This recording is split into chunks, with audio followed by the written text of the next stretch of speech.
بسم اللہ الرحمن الرحیم۔ جن حالات سے ہم گزر رہے ہیں کہ پوری دنیا میں کرونا کی وبا پھیلی ہوئی ہے،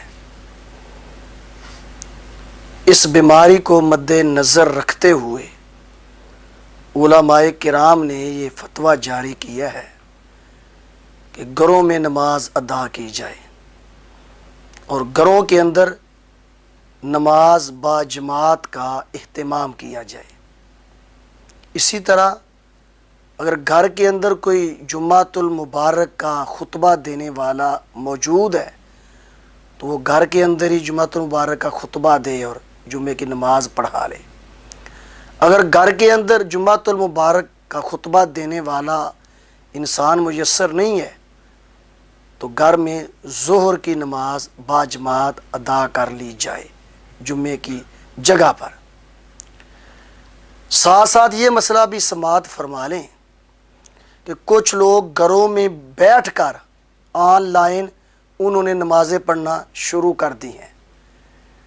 آن لائن نمازیں پڑھنا اور جمعۃ المبارک کا خطبہ سننا اور جمعۃ المبارک کے نماز با جماعت پڑھنا آن لائن، یہ درست نہیں ہے۔ یہ دین اور شریعت کے اعتبار سے درست نہیں ہے۔ درست کیا ہے کہ آپ گھروں میں با جماعت نماز کا اہتمام کریں، اگر نہیں ہو سکتا تو انفرادی طور پر پڑھ لیں۔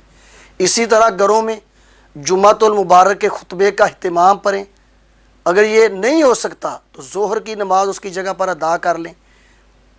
اگر با جماعت کا بندوبست نہیں ہو سکتا، کوئی امام بننے کے قابل نہیں ہے یا با جماعت کا اہتمام ممکن نہیں ہے تو انفرادی طور پر نماز پڑھ لیں۔ یہ جو کام شروع کر دیا لوگوں نے کہ آن لائن وہ نمازیں با جماعت پڑھنا شروع کر دی ہیں، یہ دین اور شریعت کے اعتبار سے درست نہیں ہے۔